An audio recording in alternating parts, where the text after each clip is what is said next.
Hi, good morning, good afternoon, and good evening, whatever part of the world you're currently listening to our video blog.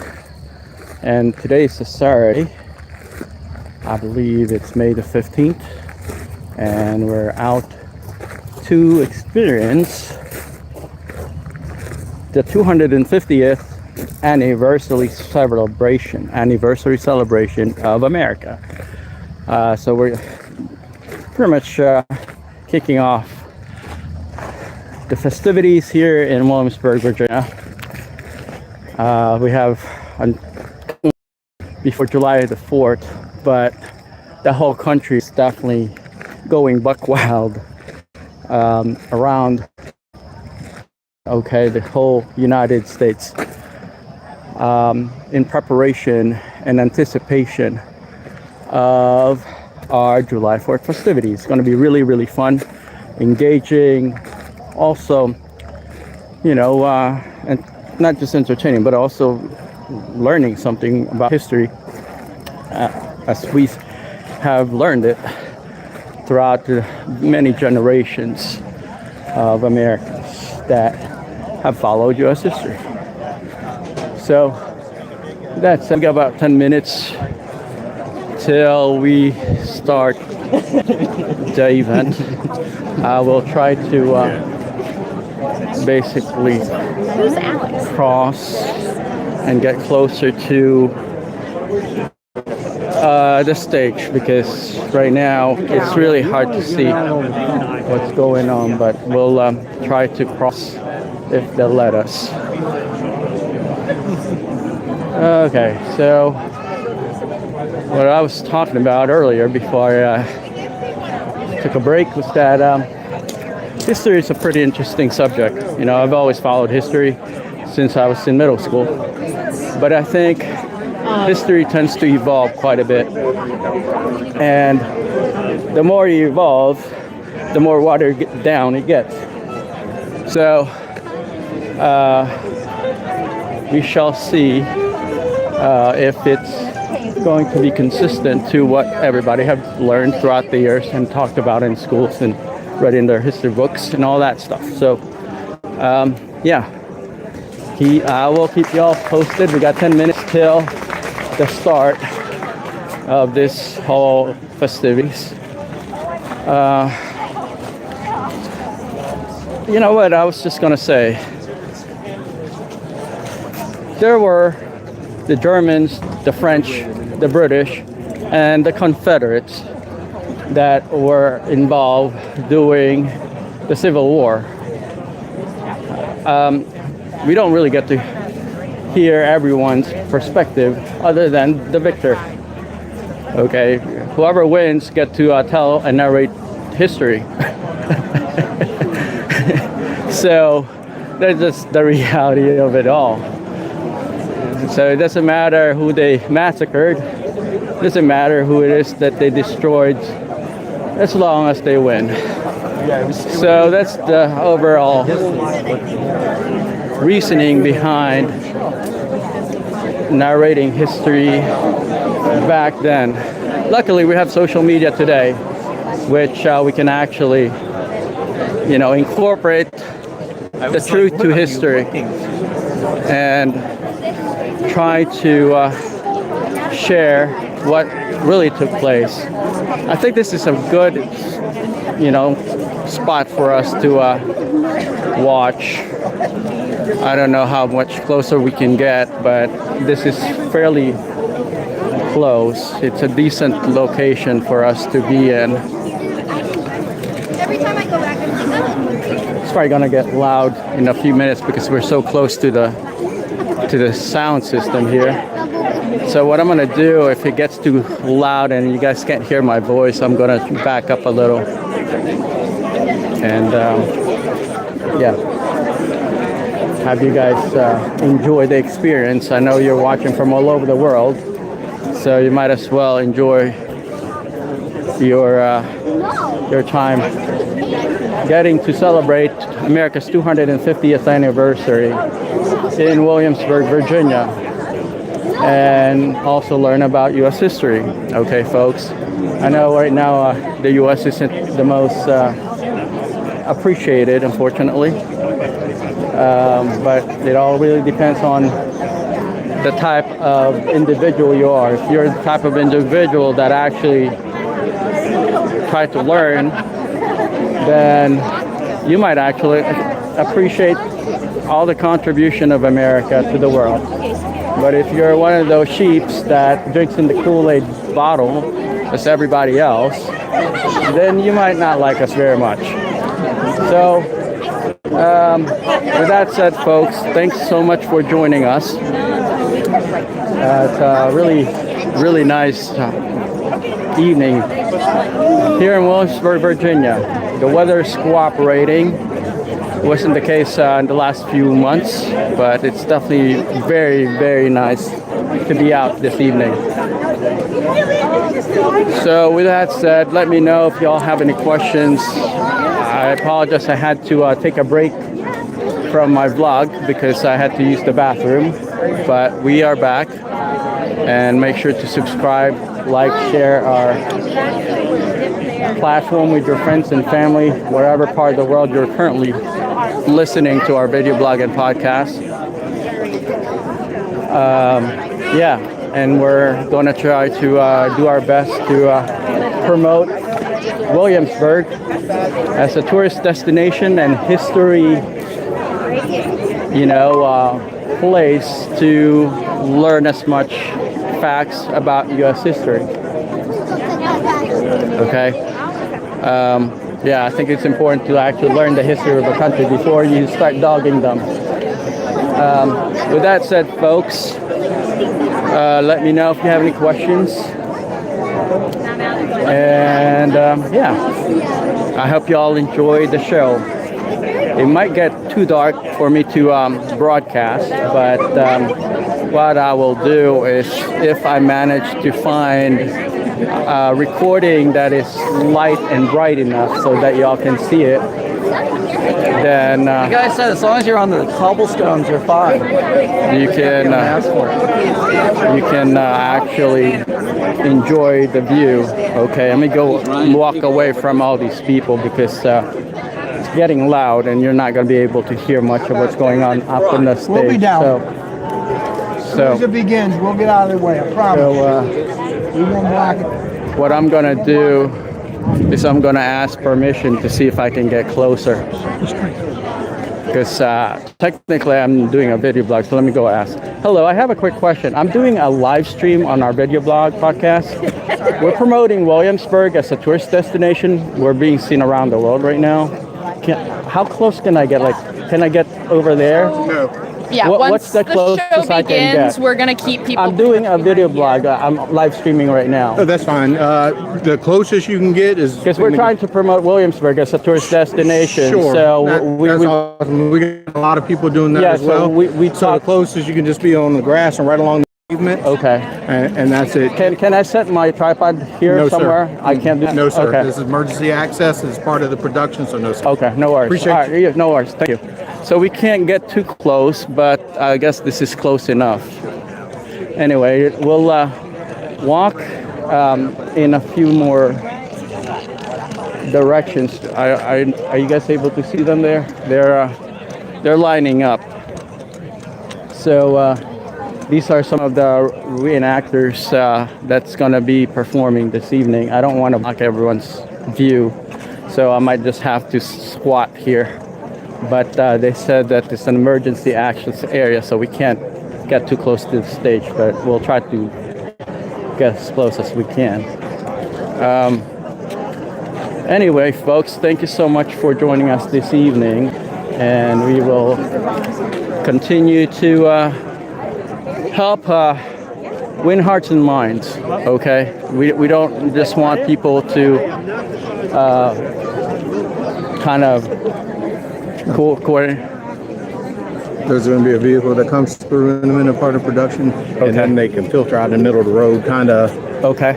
There's a crack in the road that we use as a gauge. You can go back behind it and see straight on. So if you start easing that way, it'd probably be better. Appreciate it. Thank you so much. I'll show you how. So yeah, folks, this gentleman's going to help us out so we can promote Williamsburg and tourism in this area.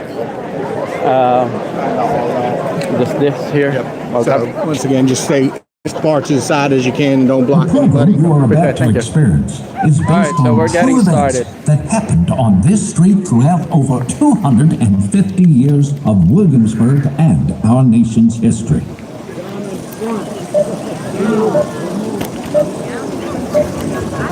Colonial Williamsburg presents Flame of Revolution.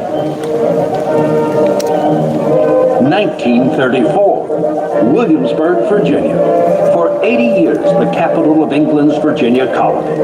This once majestic city has been restored to its former appearance and today is the only city in America that accurately portrays its colonial heritage in the proper setting. Thus, we in the 20th century may see an important city as it actually was in the 18th century. Restored from its 18th century beginnings in 1926 by Reverend W.A.R. Goodwin and John D. Rockefeller Jr., the old colonial capital has been returned to its former glory. Visitors to this new museum can now walk where George and Martha Washington and Thomas Jefferson once did so many years ago. There stands the original courthouse and gunpowder magazine. Built in 1714, this was the scene of the famous gunpowder incident of 1775, where the royal governor removed the powder in the dead of the night. Further down the street, as you head towards the Capitol, you can see the restored Raleigh Tavern, where in 1774, members of the dissolved House of Burgesses met and proposed a Continental Congress for the first time. Just ahead in the distance stands the impressive Capitol building, where in 1776, the historic vote for independence was held. Today, Colonial Williamsburg welcomes a special visitor who will soon formally open the restored Duke of Gloucester Street, President Franklin Delano Roosevelt. Oh, and look, there he is now. Citizens of Williamsburg, please welcome President Roosevelt.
Williamsburg.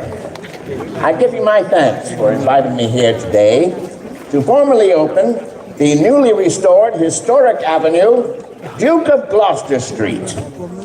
In speaking with Mr. Rockefeller about this grand experiment of restoring an entire city to serve as a museum for future generations, I am impressed and astonished to see the fruit of this labor. The first time I visited Williamsburg was more than 20 years ago. Then, there was no Capitol building. There was no palace of the royal governors. There was no Raleigh Tavern. What a thrill it is to me to return today and to have the honor of formally opening the reconstructed Duke of Gloucester Street, which can rightly be called the most historic avenue in America.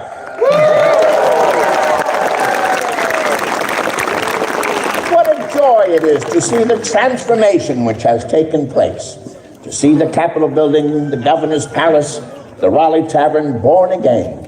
In short, to see how through the renaissance of these physical landmarks, the atmosphere of an entire chapter of our nation's history has been revealed. The history of this city and the educational mission as promised by the Colonial Williamsburg Foundation, that the future may learn from the past, has shown me the power of this place as the center of what makes us American.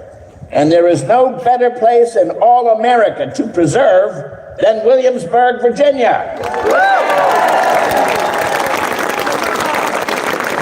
To understand its place in our nation's history, one must examine how Williamsburg played a central role in the common cause of our founding. For if it was not for the events that happened right here on this street, there would be no July 4, there would be no Yorktown, there would be no Constitution, and no United States. This is the most historic avenue in America. Let us meet the ghosts of the past and explore together as we see how Williamsburg played a part in our nation's founding. Founded in 1699. However, this land was occupied for generations prior to European arrival. Before Williamsburg existed, the people of the Pasbahay and Kiskiak tribes called this land their home. Slowly, as the 17th century progressed, English settlers began streaming in from the east, first settling Jamestown as their capital and eventually to this place, then called Middle Plantation. The College of William and Mary was granted its deed of operation in 1693, and in 1699, this spot of land was renamed Williamsburg and established as the new colonial capital of Virginia. Built by free and enslaved labor, this city hosted the greatest political thinkers of the 18th century and grew into a proud gem in the crown of Great Britain. For years, the people of this city thrived as members of the British Empire. However, Williamsburg became the center of political conflict in the 1760s as tensions between England and the colonies began to grow. That conflict came to a head with the introduction of the Stamp Act in 1764. The act was intended to raise revenue for the British Crown following the costly French and Indian War, but many colonists saw it as an overreach of Parliament's authority. The Stamp Act was seen by many as the commencement of overt malcontent between colonists and the British Empire. The people of this place took a stand and voiced their displeasure with this new form of control, and chaos erupted right here where we stand now. Gentlemen of the city gathered in the Capitol Exchange and harassed the tax collector, George Mercer, until Governor Fauquier stepped in, saving the man from public harm. There he is! It's Mercer! Stop it! We will know your mind, Mercer! Will you distribute the stamps or will you resign as tax collector? Gentlemen, I must consult with my family. The day after tomorrow, you will have my answer. The day after tomorrow? You know where the accesses will take! The day after tomorrow! We will have our answer now, Colonel Mercer! Are you well, sir? Quite well, Excellency. Gentlemen, I will meet with you here at the Capitol at 5 o'clock tomorrow, and you will have my answer. Gentlemen, we will have our answer now! Gentlemen, remember yourself. I know you would not harm a man engaged in the king's business. Colonel Mercer, the hour grows late, does it not? Would you accompany me home, sir, where we might continue our discourse upon this stamp business? Thank you, Excellency.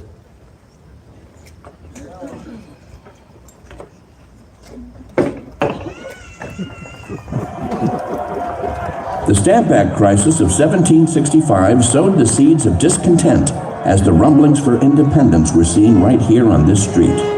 In an effort to bring peace, Parliament repealed the act. Like the steady beat of a drum, more attempts of parliamentary control echoed down this street throughout the next decade. The Declaratory Act, the Townshend Acts, and the infamous Tea Act of 1773. In December 1773, Bostonians protested the Tea Act by famously throwing over 342 crates of that wicked weed into their harbor. To punish Boston, Parliament passed the Coercive Acts, or, as the Americans named them, the Intolerable Acts. The entire port of Boston was closed, strangling their economy and trade. A cry for help emanated from Massachusetts, and Williamsburg answered. From this building, the members of the House of Burgesses passed a resolution for a day of fasting, humiliation, and prayer, a peaceable protest in an effort to stand in solidarity with their brothers and sisters in Boston. This action enraged the royal governor of Virginia, Lord Dunmore, creating a ticking time bomb that, when exploded, changed the course of history. Mr. Attorney, sir! Good day, miss. If you'll excuse me, I'm in quite the rush. Yes, of course, sir. It's just, may I please have a moment of your time? Yes, of course, madam. How may I help you? Is it true, sir? You'll have to be more specific than that. There are a great number of lies and truths swirling about in the exchange. Yes, of course, sir. Is it true that Lord Dunmore might dissolve the House early? Madam? I heard from some people at the palace this morning that Lord Dunmore was in a rage about the day of fasting, humiliation, and prayer that the House of Burgesses issued 2 days ago. I am certain that his lordship will see to the business of Virginia before dissolving the House. Now, if you will excuse me. Oh, yes, of course, sir. Thank you, sir. Well, he seemed rattled. He sure did. Are you sure of what you heard? Yes, Hannah from the palace told me his lordship was all up in arms about this day of prayer for Boston. And he had intentions on making those gentlemen remember their place. I do hope these gentlemen do know what they're doing. Those are all just going to have to wait and see. I suppose we will. Friends, good people of Williamsburg, I need not tell you that when the news of the tyrannical Boston Port Bill first reached this city, it sent a shock of electricity throughout all of Virginia.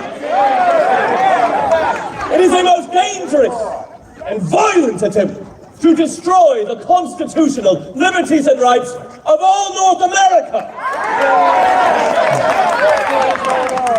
Virginia's response of a day of fasting, humiliation, and prayer is both wise and virtuous.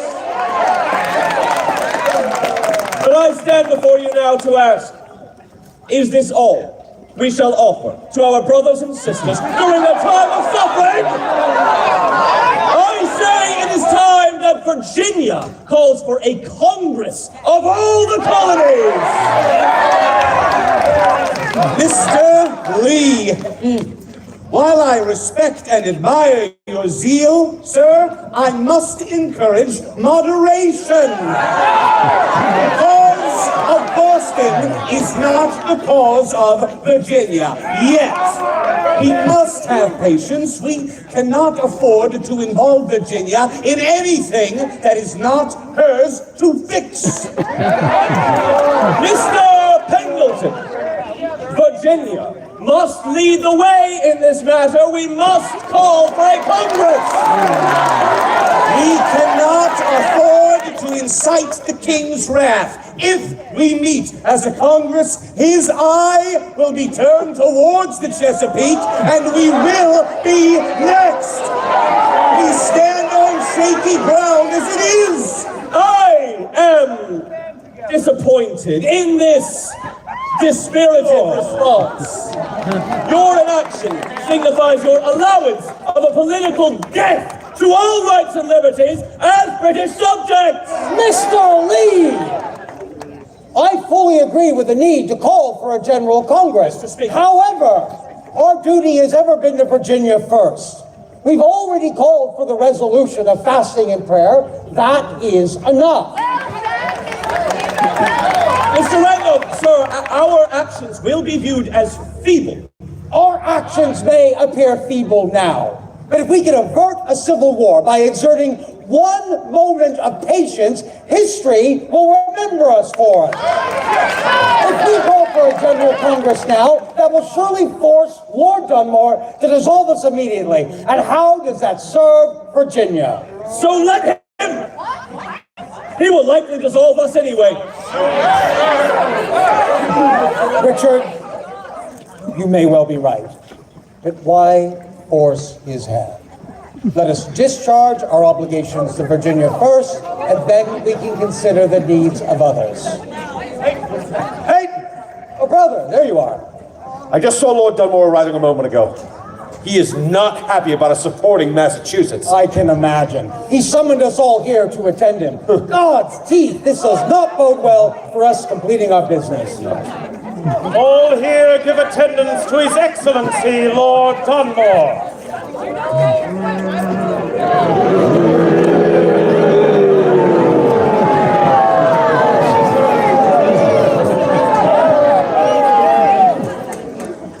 Gentlemen, as I am sure you are now all aware, on the 16th night of December last in the port of Boston, cowardly men, disguised themselves as Mohawk Indians and did in the dead of night board ships of the East India Company and cast overboard more than 300 chests of tea.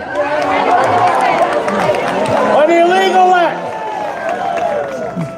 destroying private property, which Parliament and His Majesty have seen fit to punish justly by closing the port of Boston until the tea is dutifully paid for. This being Boston's business, I was content that the good, reasonable, and educated gentlemen of this place would leave it be. However, it has come to my attention that your House of Burgesses has put themselves in league with these traitorous cowards at Boston. They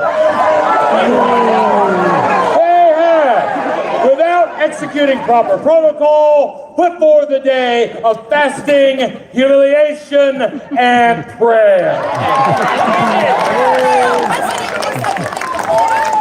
I hold in my hand a paper order published by your House, conceived in such terms as reflects highly upon His Majesty and the Parliament of Great Britain, which makes it necessary for me to dissolve them, and you are dissolved accordingly.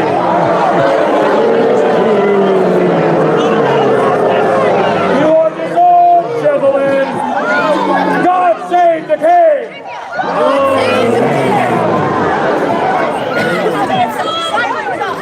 Now is the time, and Congress is next! Williamsburg! Are you all so eager to cast yourselves into war? We are ill-equipped, and we are unable. We'll be viewed as no better than what's happening in Massachusetts. But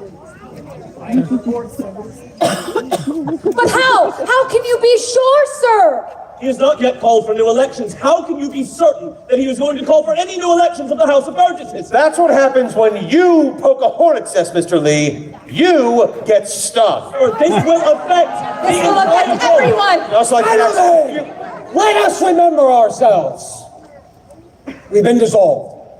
There's nothing more that we can do here. But tomorrow brings with it a new opportunity. Let us meet at the Raleigh Tavern tomorrow. Not as members of the House of Burgesses, not shackled to the dictates of the royal governor, but as representatives of Virginia, our home.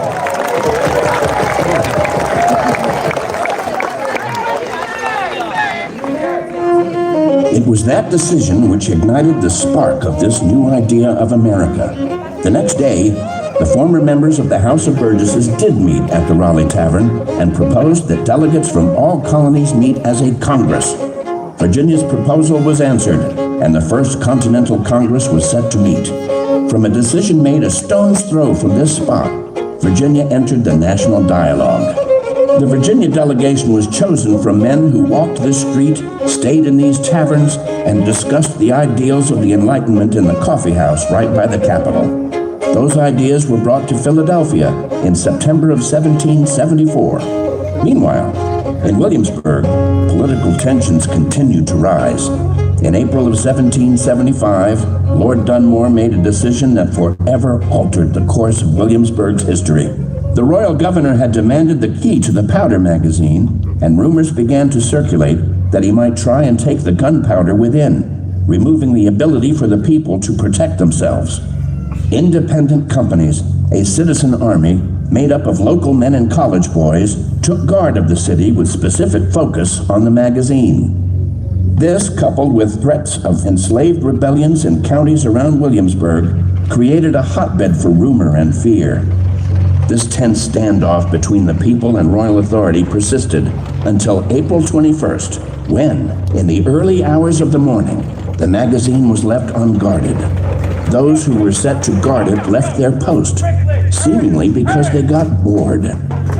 Even though the magazine had no guards, doesn't mean it wasn't being watched, which is where we find ourselves now.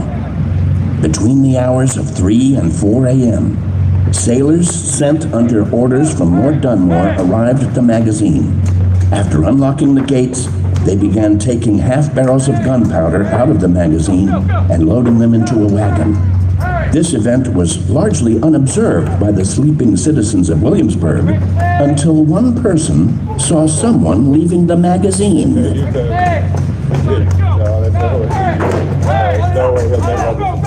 Wait. Hey, you! I say! You there! Hold! Hold, I say! Hold! I don't know, hold, by God! Hold, I say! Who wants that? I don't know, I didn't get a look at it. Doors!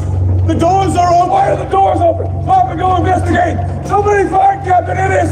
Sound the alarm! Powder! The powder is missing! How much? I don't know, 15 half barrels or so. It's stolen! What's this? What's going on? Sir, the powder's missing. It's been stolen. Nonsense! That can't possibly be 15 half barrels are gone, so that's all the public store of it. He's stunning. Sir, what? Nothing. Go see your men and sort out if anything else is missing. What is this fuss all about? He's done it right under our noses. What are you talking about? A magazine! It's been broken into! The doors appear to be unlocked. And who had the key? Of course, Steve. Exactly! A foolish man will commit cowardly actions. This is no time to quit! It's not a quit. It's the truth. It is a monstrous absurdity that the governor has deemed it necessary to deny the people their defense in a time when the colony is facing a true threat of slave insurrection. He has ripped up the passions of the people almost to a fury. Let's march down to the No! Quiet, please! If the powder has been removed in the king's direction, you are all in danger of moving against the orders of the crown! Against the words of the Discourse before we rely on bloodshed. We are ready to fight! Why is it that you all are seeking to find us in a war? We haven't the supplies. We'll be viewed as no better as what is occurring up in Massachusetts. We are Virginians. We are known for our cold, cool reason and our strict adherence to moderation in law. I feel your anger. I understand your need for immediate action, but please, I beg you, let me speak to Lord Dunmore directly. Let me know that I hear all of your voices. I am one of you. Mr. Speaker is right. He is right. Let him talk to the governor. He represents us all. Let us have 3 cheers for Speaker Peyton Randolph. Hip hip! Hip hip! Hip hip! Peyton Randolph, the forgotten hero of the Revolution, a man who single-handedly quieted a country gripped in fear and encouraged reason rather than rash actions. The people of Williamsburg were not yet aware that similar actions were occurring in Lexington and Concord as the famous "Shot Heard Round the World" rang out. a sound that signaled a shift in the brewing conflict. These actions set forth a series of responses that propelled this political matter into all-out war. Lord Dunmore later claimed, publicly, that it was the threats of enslaved rebellion that forced him to take the powder, with a promise to return it when the people needed it. That promise was never fulfilled. In response to Dunmore removing powder, Patrick Henry marched an assembled citizen army within 20 miles of Williamsburg. In June, Congress appointed another Virginian, George Washington, to become commander-in-chief of the newly formed Continental Army, and Dunmore fled the governor's palace, abandoning his post. Royal authority collapsed in Virginia. However, Lord Dunmore would take one more action to shake Virginia as a whole. In November of 1775, while on board a ship in the Chesapeake Bay, Lord Dunmore issued a proclamation.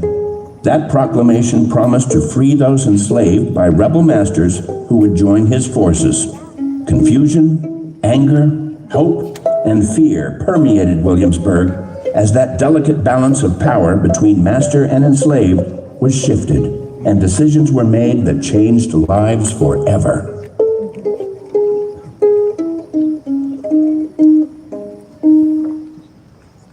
Winnie! What are you thinking about? Oh, this and that. Well, it must be something important. You look as though you've seen a ghost. Sarah, every spring when the leaves are fully sprouted, do you remember what we listen out for? Cicadas? Yes, the first cicadas of the season. I was just thinking about that. I remember that whoever heard the first one would be crowned the queen of the summer. What an odd thing to be thinking about. You know, they died off at the first hint of cold. But they always come back. You never cease to amaze me, Winnie. You too, Sarah. We've known each other for quite a bit. Well, we did grow up next to each other. Oh, we sure did. And I still remember meeting you for the first time. You threw your dolly over the fence and it hit me square in the head. And you threw it right back at me. I didn't want to be caught with your dolly. I knew I'd never hear the end of it. And what did I do then? You threw it back the next day. And the next, and the next. Every time you threw it over, I threw it right back. I wanted you to have it. Oh, that doll got dirty and musty and dusty by the end of that summer. Well, wouldn't you if you kept being thrown back and forth over a fence? Oh, who had her last? Who knows? I would love to hear the cicadas right now. They always bring me comfort. It signals the beginning of summer, a change of seasons, a new start. It also means the heat is coming, and the sweat, and the humidity, and Sarah? Winnie? What's this? It's my new start. A new start? Sarah, Lord Dunmore, he's freed us. Us? Well, he's freed me and my people. It's all in there. Any slave belonging to a rebel master can join him and gain their freedom. My master, Mr. Hempstead, he's joined the Continental. Sarah, this is my chance. But Winnie, Sarah, it says you have to join his forces. I'm gonna take my chances. But you can't. Why not? You can't just leave. This is your home. Everything you have is here. Is it truly a home if I have no choice in whether I leave or stay? Well, when you say it like that, Winnie, it doesn't seem that difficult a choice. I wouldn't keep a cicada hostage. I know you wouldn't. When I heard the first cicada songs of the season, it was about truth and freedom and a cycle of life beyond these shackles of slavery. The cicadas sang all that. Yes. But cicadas die the same season that they're born. We all die the same season that we're born. That's dark. That's life. Sounds like death. Sounds like life. How so? Do you ever think of our lives and how short they really are? I don't think I've lived enough of a life to encompass that sort of thought. Think of it. Of life? Of death. Aren't you just speaking of life? They're the same. Life and death. Yes. Here we are, shackled to a cycle of which we have no control. Exactly. Yes. But what is the purpose of that life? Is that a real question? Yes. What is our purpose? The church says that our purpose in life is to glorify God and to enjoy Him forever. I don't mean what the church has taught you to say. What do you think? Come now, what is our purpose? To live the lives we were born into?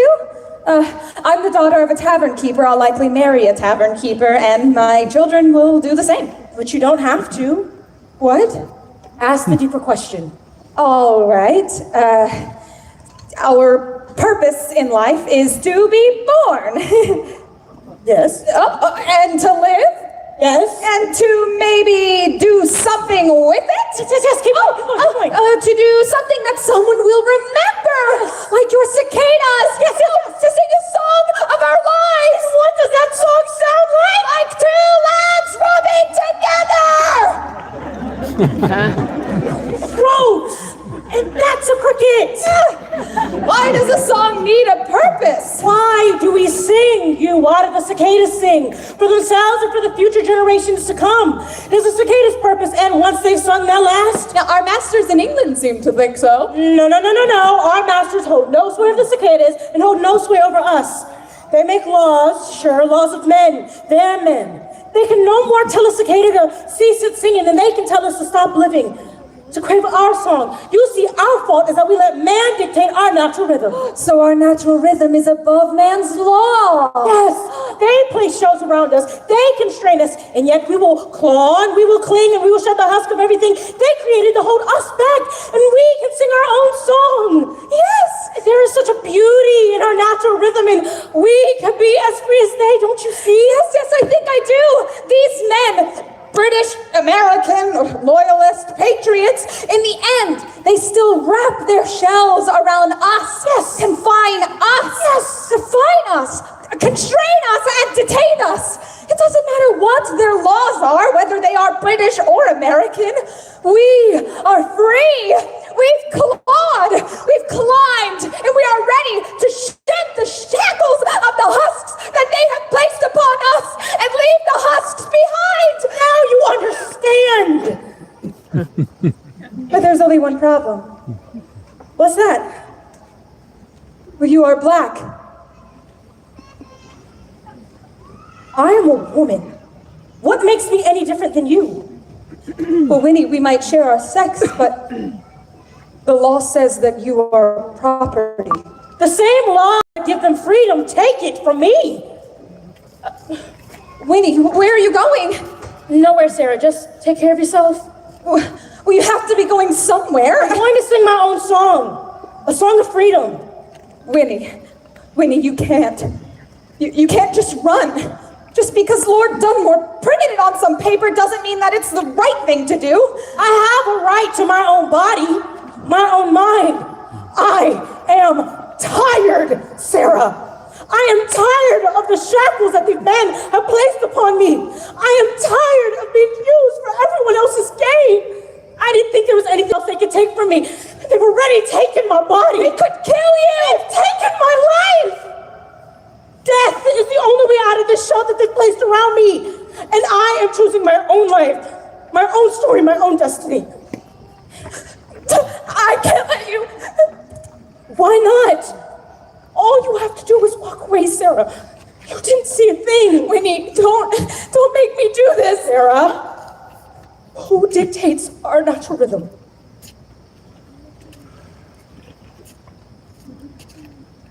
We do.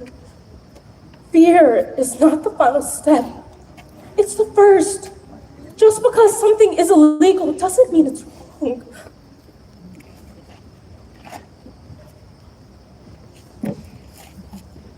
The doll.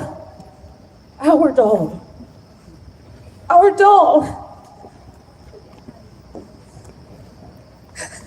And you will return to me over the fence.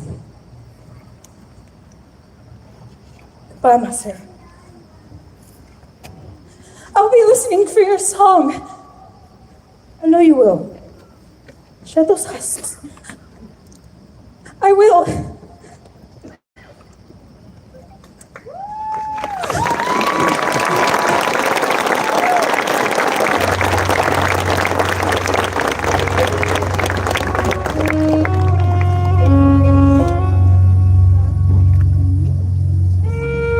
Dunmore's promise to free those enslaved people who ran from their rebel masters was answered by hundreds of people throughout Virginia. That promised freedom was not fulfilled for many, as hundreds succumbed to smallpox and other diseases on Gwynn's Island, while others struggled with their new freedom in places far away from their homes, such as Nova Scotia and beyond. While our history is filled with those political thinkers who use the image of being a slave to England no longer to describe their quest for political freedom, we can never forget those whose physical freedom was denied to them and honor the strength and bravery of those who sought it when given an opportunity.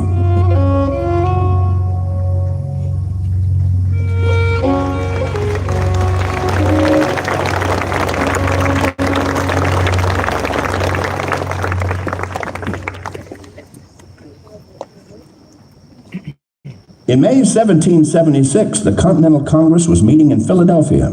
However, all eyes were on Williamsburg and the business that was going on within the walls of this Capitol building. On the morning of May 6, 1776, a few members of the House of Burgesses met there for the last time. They boldly signed away their loyalty to the British system of government and chose to let that body die. With dramatic flair, they wrote the final word ever recorded as a royal governing body, fini. At the bottom of their final page of their final session, that one word shifted the perspective of every man in the room. They were British no longer. Now to find out who they would become. On the afternoon of May 6, 1776, they met as the new 5th Virginia Convention with one subject in mind, independence. And the vote would need to be unanimous. While the majority of delegates found themselves in agreement with the need for independence, one man, Robert Carter Nicholas, held back the tide and offered passionate debate on this terrifying topic. He took the floor on May 13th for 2 days, his one voice encouraging that entire body to consider their actions and the weight of their decision. Finally, on May 15, 1776, Robert Carter Nicholas gave his assent and famously stated, "I shall rise or fall with my country." The resolve of one echoing the resolve of many. The vote was unanimous. The resolve approved. The die was cast. On that one piece of paper contained the words that shifted the tide of an entire country for generations to come. The resolve quickly made it to Philadelphia by the hand of Thomas Nelson Jr. After being handed to Richard Henry Lee of the Virginia delegation, it was presented to Congress as a whole. From there it was determined that a declaration should be drafted to summarize the business at hand and put forth in words so plain that all would gain assent. The man for the job was another Virginian, one who received his education a mile distant at the old college, who learned the ideals of the Enlightenment while sitting around tables of learned men right here in Williamsburg. Thomas Jefferson. Without the courage from those men in this city, there would be no reason to write the Declaration. It was right here in Williamsburg where the world was changed forever due to the actions and responses on this street. On this street walked the minds and hearts of men, women, black, white, and indigenous, who shaped the fabric of the country that we now commemorate. It was the events that happened right here on this street that spurred our country into finding its voice and reason. From the reaction to the Stamp Act in 1765, the dissolution of the House in 74, the theft of the gunpowder in 75, and the vote for independence at the 5th Virginia Convention in 76, Williamsburg became the cradle of liberty. It is now in a restored Williamsburg where we can continue to learn about our past, our present, and our future. That the future may learn from the past is a high and mighty ideal, and I for one am utterly convinced that this place should forever be preserved for future generations. This truly is the most historic avenue in America. Hear the words from the Virginia Resolve for Independence and remember the bravery and the courage of our past generations as a hope for all those to come.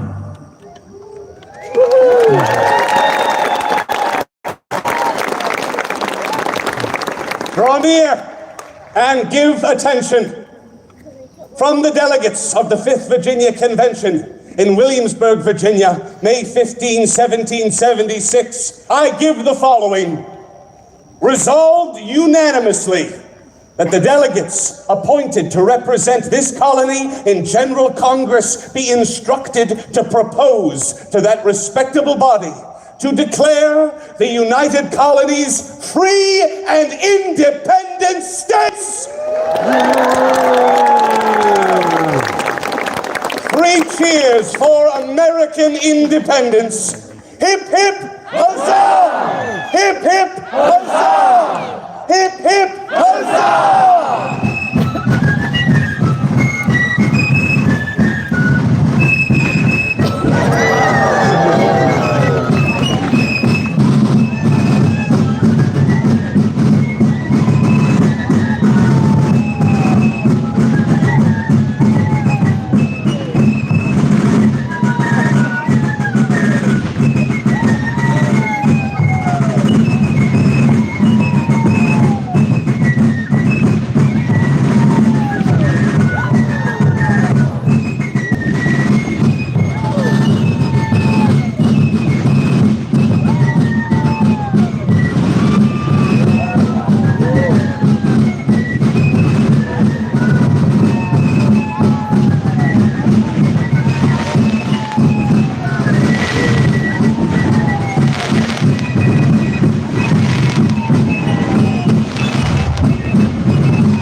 Thank you for joining us.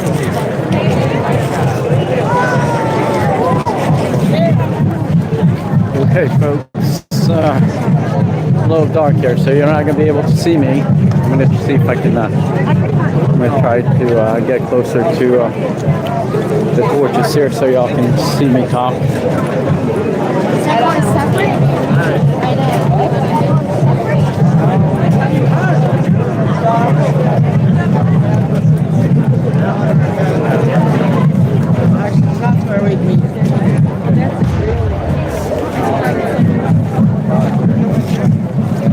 All right, let's see if we can get it near a light here so we can close out this video blog and head on back home. So I hope y'all enjoyed our visit to Colonial Williamsburg to kick off America's 250th Independence celebration.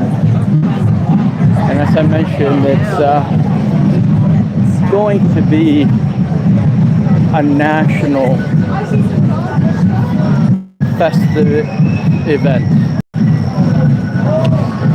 Every state will have their own version of America's Independence Day celebration on July 4th. And the great big show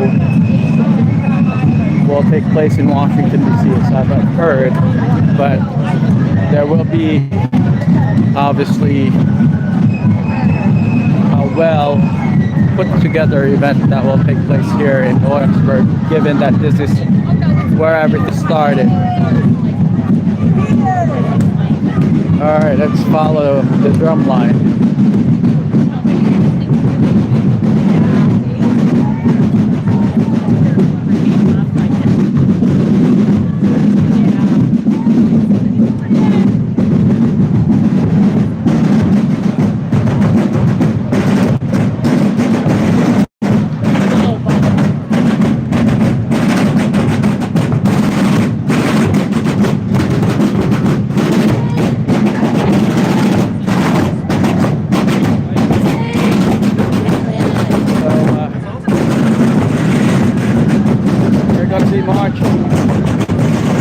The governor's office.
folks, that was well executed drum line, and y'all can see there's quite a lot of excitement and enjoyment going on, and I'm glad we managed to make it out here. And yeah, we'll continue to cover America's 250th celebration of its independence, and yeah, learn a little bit about history and appreciate all the things that are happening in our country and celebrate our country. So let me know if you have any questions. It's getting dark out here, so we might have to turn off our video blog for this evening. But I'm glad that I managed to make it out here and enjoy the festivities, as it's the kickoff to the July 4th celebration that commemorates 250 years of American independence from the crown. Okay, folks, that said, we went over our allocated for today, but it was well worth it. I'm sure people, not just in the country, but around the world, enjoyed that show this evening. So, you know, most people from overseas don't really get to learn, you know, about American history. Unfortunately, they see what they see on Hollywood and, you know, all these movies, but not to the point that they'll learn about the real events that took place that basically created the country that it is today. And I appreciate you guys to want and learn about U.S. history, not just, you know, having an opinion about certain issues. I think it's important to understand how things tend to evolve and what took place, rather than just creating an opinion that isn't fully well developed. He will wear it. Truth in Montenegro Yeah. on his shirt. Can you imagine? So thank you once again for joining our video blog for today. Make sure to subscribe, like, and share our channel with your family and friends. We'll try to cover as much of the celebration, the 250th anniversary of America, on my next video blog, and also a podcast. I'll talk about, you know, history as they were shared with us when I was in high school, and how so much of it has changed and evolved into more information regarding certain events that took place. Okay, so yep, with that said, there's quite a bit of people walking on this road. I think this is the main street here. Not that well lit. I was kind of surprised to see that it's not as well lit as I thought it would be, given that most of these houses are they're historical houses. These are museums almost, and it doesn't look like there's a lot of lighting to make sure that nobody tries to break into them. But that's another nice building right here. It looks like it's lit. Okay, so what's going on? So I can't really see your name, but this evening's event is about America's 250th year anniversary on its independence from the British Crown as a colony.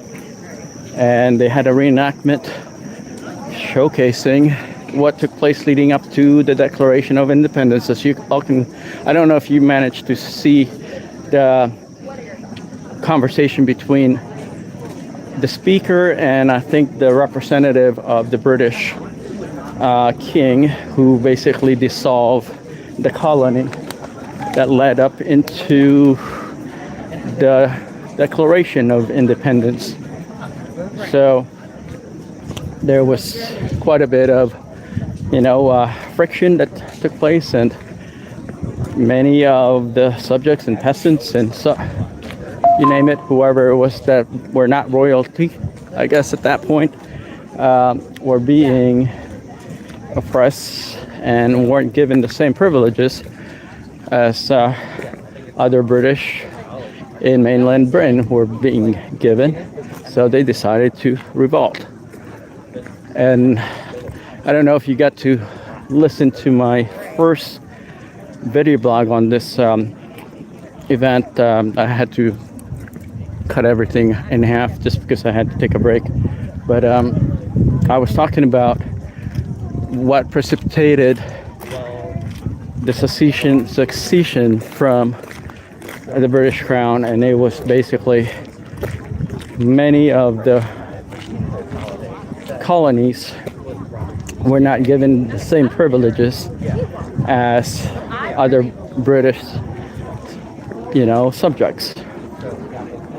Granted that majority of people that were in this part of Virginia were British, but for the most part, all the other 13 states, the Commonwealths, weren't all British. Some of them were Dutch and some of them were Germans and French. So that's kind of interesting if you really look into history and try to evaluate what really went down.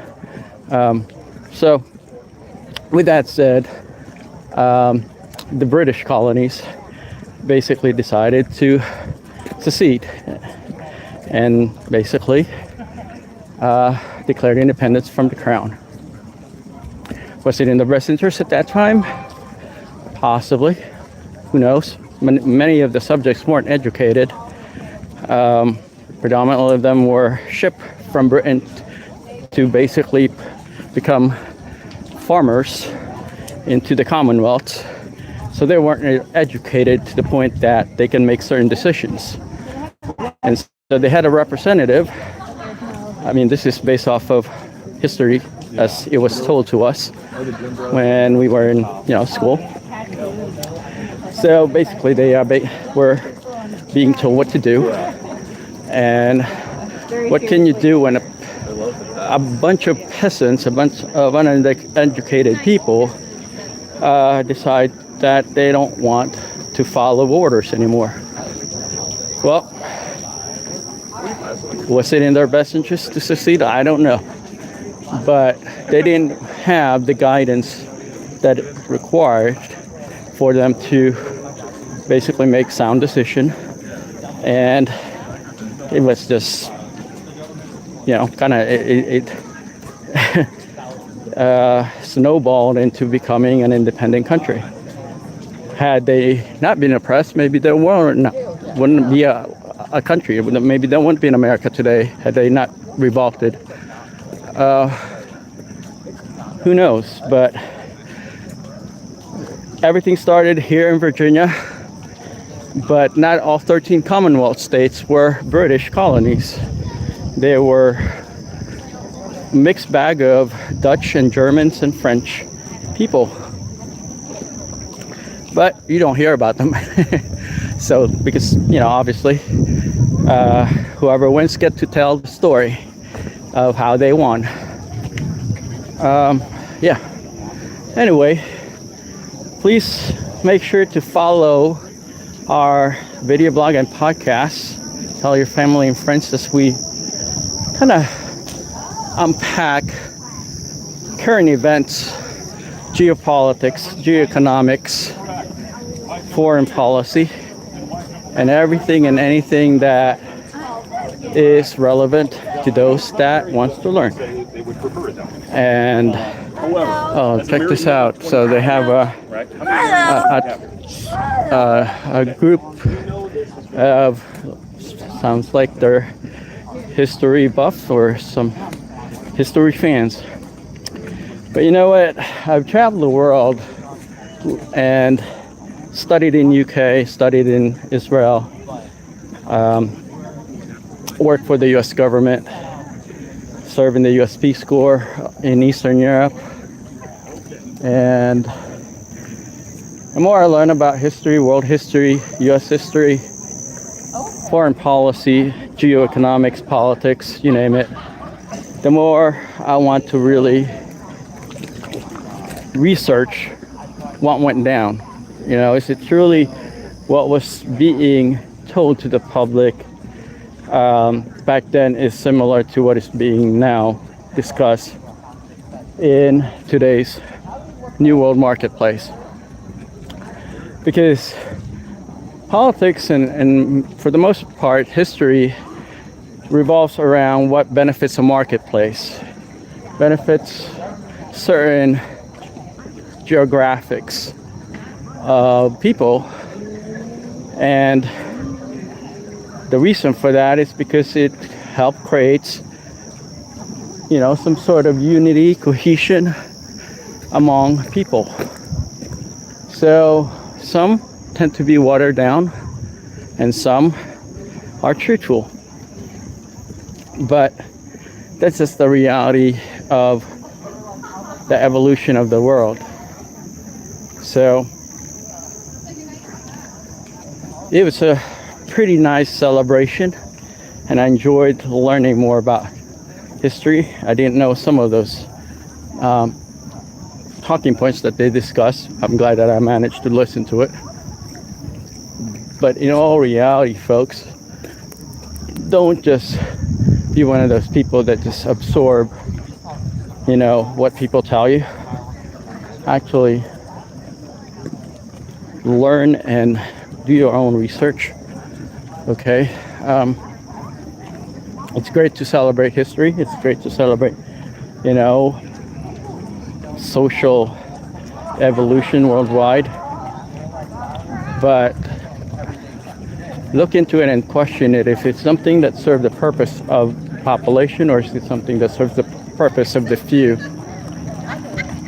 And I think that's something that you guys need to consider and kind of, you know, look into, because at this point, if you don't research yourself about things that is relevant to the evolution of the marketplace, the evolution of society, then you're going to be always following a narrative that hasn't been tested.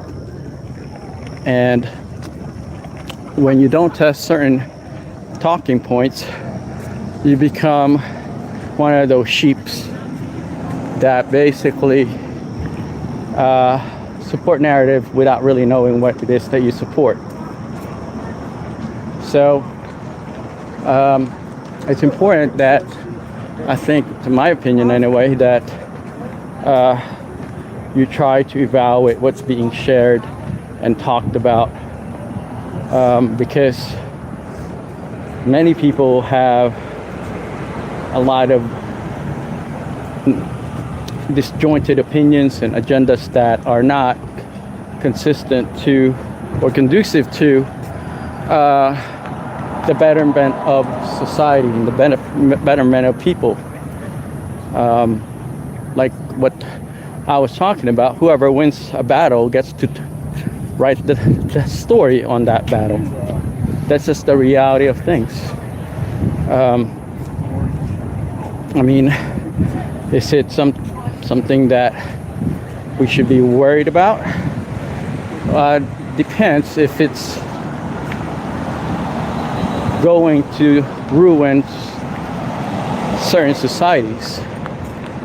And for the most part, very few people really care about history, you know, as long as it doesn't affect them. Just like marginalization, just like racism, discrimination. The only time people would care about those issues is when they're affected by it. Okay? And that's why, till to this day, America is dealing with the same issues that keeps being recycled over and over. Same issues, different groups of people affected. Or maybe some are still affected, I don't know. But for the most part, the same issues that started all these problems in the past is in all reality still is an issue till to this day. And it's sad because it seems like people just simply don't want to learn. It's like they pick and choose what it is that they want to absorb, and it will be to their detriment. Society evolves regardless of who it is in charge, but it doesn't change the overall problem that created the evolution. So or improve the evolution, I should say. So both sides could be discussed and considered. So yeah, anyway, I just thought I compel you to think about certain things and provoke your thought, because for the most part, folks, when people are not affected, they don't seem to act. You know, if others are affected and they're not affected, then they don't have an incentive to act. And that's why we're on this never-ending struggle, a society in America, to deal with the same old stuff. Yep, that was a large group of people, major turnout this evening, Saturday evening. And I guess most of them are going to be hitting up the restaurants and pubs and taverns. I, on the other hand, will be heading back home. I've got other things that I need to work on before calling it a night. And, you know, get ready for the next day. With this said, folks, thank you so much for joining me on this evening commemoration of America's 250th anniversary, as it basically transition and evolve into the July 4th national celebration for our country. So yeah. All right, am I in the right street? I think I'm on the next one. Okay. So yeah, anyway, folks, please make sure to like, subscribe, and share our channel with your family and friends. Always nice to hear from you. Make sure, you know, feel free to leave us a message and comment at the bottom of this video blog. Let me know if there's anything that you want me to talk about. But with that said, until we meet again, thank you for joining me on this Saturday evening. Take care. Bye-bye.